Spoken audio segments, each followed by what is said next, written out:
Selamat datang kembali di Cerita Ceria. Sama saya Caca. Mari kita lanjutkan buku karya Ewan Jung dengan judul Hargai Diri Sendiri dan Berhentilah Tersakiti. Bab 5. Cinta adalah tentang mengizinkan luka.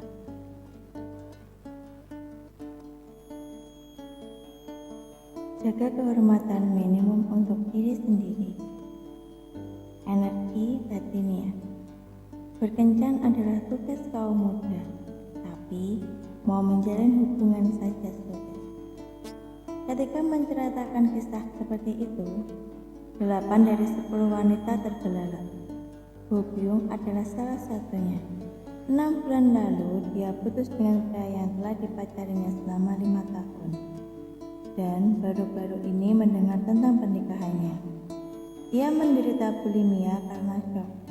Kamu mungkin berpikir putus hingga bulimia, namun Bo Byung begitu terhanyut dalam cinta sehingga untuk melindungi cintanya, ia mengorbankan ujian pegawai negeri yang telah disiapkannya selama 2,5 tahun dengan alasan tidak mau bekerja di daerah lain.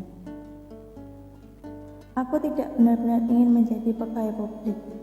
Ketika aku dinas ke daerah terpencil, pacarku ketahuan berselingkuh. Masalahnya adalah, sejak saat itu aku terobsesi dengan pacarku, dan jika merasa sedikit sedih, aku akan menjadi marah. Akibat terlalu banyak menggunakan energi batiniah, Bo Byung kehilangan cinta, pekerjaan, bahkan kesehatan. Arti kata batiniah menurut kamus adalah fenomena supranatural. Pikiran supranatural yang tidak dapat dijelaskan secara logis, bukankah ini cinta? Energi batiniah berarti keinginan untuk merindukan orang lain bersama orang lain dan mengirimkan diri kita kepada orang lain. Sebuah fenomena ketika hanya satu orang yang terlihat kemanapun kita pergi, dan bahkan ketika lagu yang terkait dengan orang itu dimainkan. Senyum kita melebar secara spontan. Inilah bukti bahwa energi batiniah sedang diaktifkan. Jangan jadikan percintaan saat ini tidak berarti. Pada suatu titik, semua orang melewati masa-masa sulit karena cinta. Namun, mereka yang telah mengalami percintaan yang membara cenderung tidak merasakan percintaan yang nyaman sebagai cinta sesungguhnya. Mereka terus berupaya hanya untuk membuat cinta terasa sulit.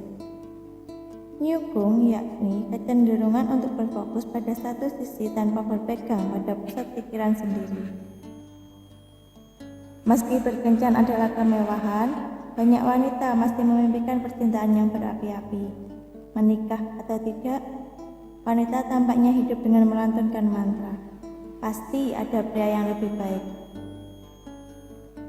Mungkinkah itu sebabnya banyak wanita yang membuka kesempatan meski telah memiliki pacar? Wanita yang pernah mengalami percintaan berapi-api atau mengejar cinta seperti itu tetap menunggu percintaan yang lain meski sedang berada dalam hubungan yang layak. Ingatan akan percintaan yang bergelora membuat percintaan yang dijalani saat ini tidak berarti. Jangan mencari pasangan yang romantis dan penuh gairah sambil berpikir, pasti ada seseorang yang lebih baik darinya, atau akan ada seseorang yang lebih mencintaiku.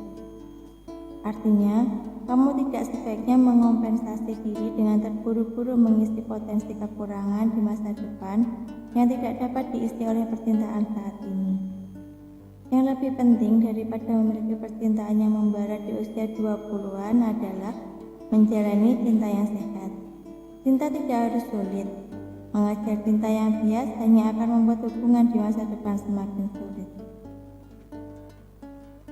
Cara keluar dari kecanduan cinta. Kapankah energi batiniah mencapai puncaknya dalam suatu hubungan? Ketika berada pada awal suatu hubungan, pada masa awal berkencan, kita ingin tahu segala hal tentang dia dan meleleh karena kata-kata yang keluar dari mulutnya. Semakin kita kecanduan cinta semacam ini, semakin kita tidak bisa menjalin hubungan jangka panjang dan hanya bisa menjalin hubungan 3 bulan. Ini terjadi bukan karena kita mencintai orang itu, tetapi karena orang itu membuat kita merasa dicintai. Saya menyebutnya kecanduan cinta. Apa yang akan terjadi jika kita tidak pernah menjalin hubungan jangka panjang? Bahkan jika pria yang ingin kita nikahi muncul, kemungkinan besar kita akan melewatkannya. Orang yang hanya pernah menjalin hubungan jangka pendek terbiasa mengeluarkan semua pesona mereka dalam waktu 1 atau 3 bulan. Dengan kata lain, ketika suatu hubungan diperpanjang, keadaan darurat benar-benar terjadi. Kita menjadi bodoh dalam percintaan karena tidak tahu bagaimana membangun kepercayaan dan hubungan yang mendalam. Cinta sudah tentu adalah relasi. Dalam relasi, setiap pihak memiliki pola. Itu sebabnya saya memintamu untuk menjalin relasi yang layak.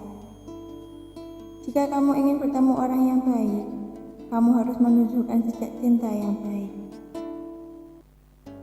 Ketika seorang wanita yang hanya pernah menjalin hubungan menghanyutkan seperti itu datang berkonsultasi, saya menyarankan agar tidak berkencan untuk sementara waktu, agar dapat mengalami asmara yang berkualitas tinggi.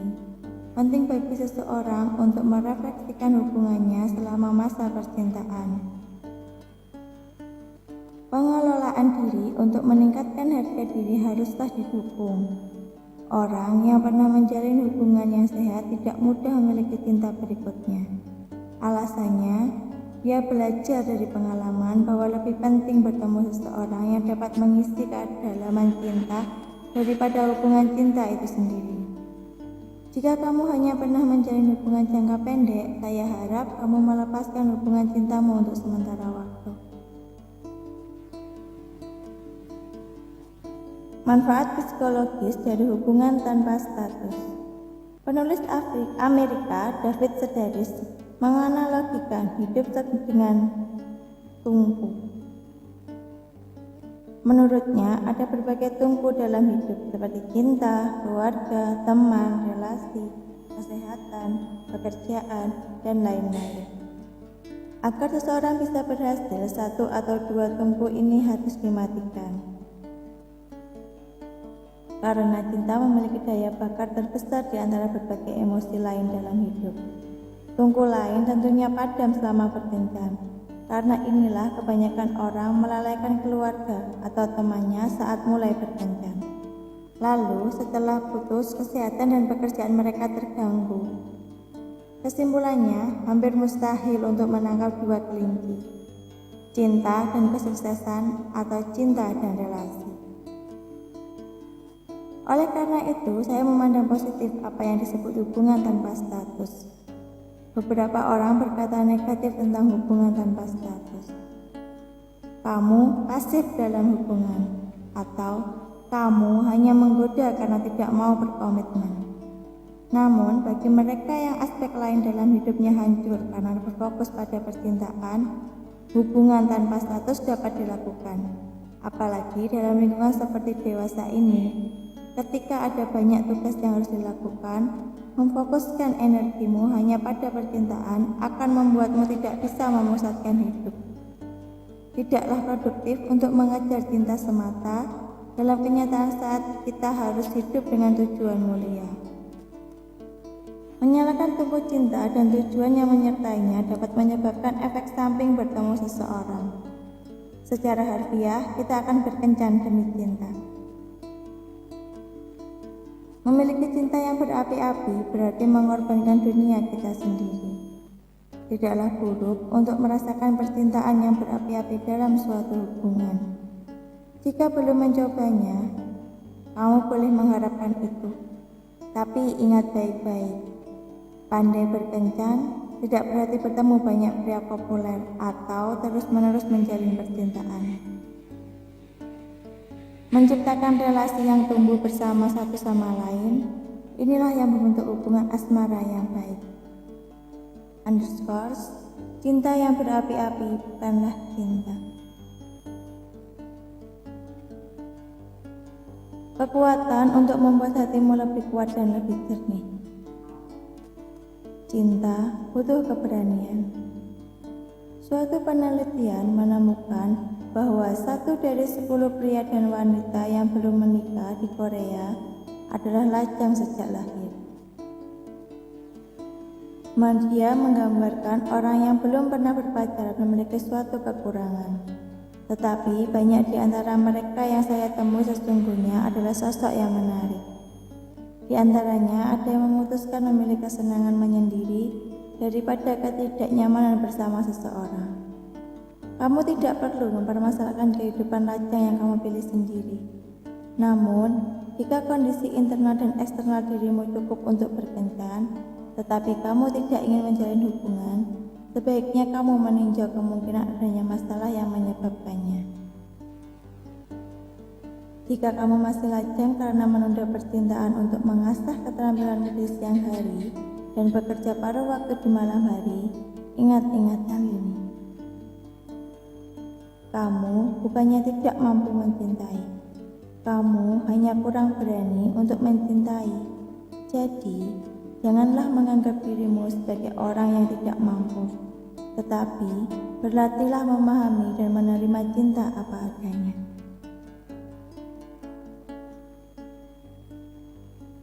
Orang yang merespon dengan hati versus orang yang merespon dengan kepala. Banyak anak muda memanfaatkan kencan buta sebagai jalan keluar dari kondisi lajang sejak lahir mereka. Namun, semakin tak terampil mereka berkencan, semakin mereka cenderung menganggap berkencan adalah aktivitas yang mendahului pernikahan semata. Apa yang terjadi jika mereka pergi kencan buta sambil berpikir bahwa akhirnya mereka harus bisa menikahi teman kencannya? Langkah menuju tempat kencan menjadi berat, dan mereka pulang tanpa bisa menikmatinya. Semakin banyak orang yang mengambil sikap hati-hati seperti itu saat memilih pasangan kencan, mereka tampak memiliki kecenderungan berorientasi pada kestabilan tidak hanya dalam pekerjaan, tetapi juga dalam urusan cinta. Jika kamu adalah tipe orang seperti ini, kamu boleh berkata, "Tidak apa-apa kalau kita tak berakhir jadi pasangan." Saya berharap kamu dapat menenangkan hatimu saat menghadapi lawan jenis dengan pemikiran bahwa berkenalan dengan orang baik itu tidak buruk. Jika kamu hanya mementingkan diri sendiri, tubuh dan pikiranmu akan menjadi berat. Pesona terpancar ketika kamu merasa nyaman sehingga orang lain pun tertarik kepadamu. Ketika kamu bertemu dengan lawan jenis yang sudah bertujuan menikah pada usia yang masih ingin merasakan pengalaman asmara, tragedi ketidakcocokan terjadi. Kondisi pasangan kita sama pentingnya dengan penampilan dan daya tarik. Wanita-wanita di awal dan pertengahan 30-an berkata mereka ingin menikah, tetapi pria yang mereka jadikan standar adalah pria tinggi dan tampan seperti Kang Do-won dan Jo In-sung. Ini adalah tragedi ketidakcocokan. Tanyakan pada dirimu sendiri, apakah kamu pelaku tragedi ketidakcocokan? Jika setelah menanyakan hal itu, kamu menyimpulkan bahwa kamu ingin berkencan dengan pria yang menarik, maka sebaiknya kamu memilih pria yang memang harus kamu sukai. Dengan begitu, saat bertemu pria menarik yang ingin menikahimu, kamu bisa menggandengnya tanpa ragu-ragu. Sebaliknya, jika jawabanmu, "Aku hanya menginginkan pasangan," kamu dapat memilih pria yang tidak masalah untuk hidup bersamamu meski kamu tidak terlalu tertarik padanya. Musim semi, musim panas, musim gugur, dan musim dingin dengan secara berurutan. Hubungan dan pernikahan pun begitu. Masa berkencan dihilangkan, pernikahan serta-merta sukses. Jarang sekali seperti itu. Dalam proses berkencan, beberapa kali kita menjadi sadar, aku bisa bahagia dengan menikahi pria seperti ini. Bahkan, jika pria yang setara dengan itu rupanya seperti Pak Pao, kita tetap dapat memutuskan untuk menikahinya. Meski menjengkelkan, menyeramkan, dan menakutkan, kamu harus melakukannya sekali saja. Aku tidak bisa berkencan dengan pria yang santun karena mereka menyukaiku. Percayalah kamu bahwa ada seorang wanita yang telah lajang selama 12 tahun karena mengkhawatirkan ini. Jika harga dirimu rendah, mungkin kamu mengerti. Min Hye adalah kasus seperti itu. Orang-orang lain melakukan segala upaya untuk menemukan pria yang baik. Tetapi Min Hye terus menolak cinta bahkan setelah seorang pria yang baik mengutarakan perasaan kepadanya. Penyebabnya adalah ketakutan yang hebat terhadap wajah polos tanpa riasan. Dia sungguh meyakini bahwa pria akan meninggalkannya setelah mengetahui sifat aslinya. Dan keyakinan ini selalu menahan langkahnya menuju cinta. Min Hye berkata bahwa kesenjangan antara aku yang sebenarnya dan aku yang terlihat terlalu besar, hingga dia tidak berani menunjukkannya kepada orang lain. Omong-omong, saya malah berharap dia bisa terang-terangan membukanya, sebab dengan begitu dia dapat menyadari bahwa orang lain tidak melebih-lebihkan dirinya, dan bahwa mereka menyukainya meski tahu bahwa dia punya kekurangan. Ketika Min Hye melepaskan cinta itu, wanita lain mengambilnya. Mengapa kamu membuat orang lain melakukan hal-hal baik? Saya menyarankan dia untuk menutup matanya dan menampilkan keberanian sekali saja. Mengapa dia memutuskan sikap yang pantas dia cintai dan mulai melarikan diri? Itu bukanlah sopan santun dalam mencintai. Ada sesuatu yang selalu saya katakan kepada seorang wanita yang ragu-ragu di depan cinta, seperti Min Hye. Pertama, cinta itu sendiri pada dasarnya tidak sempurna. Tidak ada cinta yang stabil di dunia ini. Apakah hubungan orang lain terlihat nyaman dan tidak bermasalah, yang lain juga sedang mabuk kepayang. Kedua, gagal dalam percintaan itu menyakitkan, tetapi menyerah juga akan menyakitimu. Apakah kamu pikir dengan tidak mencintai, kamu tidak akan terluka? Saya rasa tidak begitu. Sakitnya melepaskan cinta yang layak kamu dapatkan terasa 2 kali lipat lebih hebat daripada rasa aman yang kamu dapatkan dengan bersembunyi darinya. Berkencan juga merupakan tugas perkembangan diri yang penting dilakukan pada usia 20-an. Jika kamu tidak memiliki hubungan yang layak pada usia 20-an, hargai dirimu akan semakin menurun seiring bertambahnya usia. Ada yang berkata bahwa pertumbuhan yang dicapai dalam percintaan hampir setara dengan pertumbuhan yang kita capai sepanjang hidup kita. Satu alasan lagi untuk tidak berhenti memperjuangkan cinta. Tak ada yang mengalahkan besarnya gairah untuk diri sendiri saat sedang jatuh cinta. Jika kamu menyulut gairah ini, ia akan menjadi cinta pada diri sendiri. Tidakkah kamu ingin terlahir kembali sebagai aku yang berbeda dari sebelumnya melalui cinta? Tak ada emosi yang memotivasi pertumbuhan diri sebesar yang dilakukan cinta.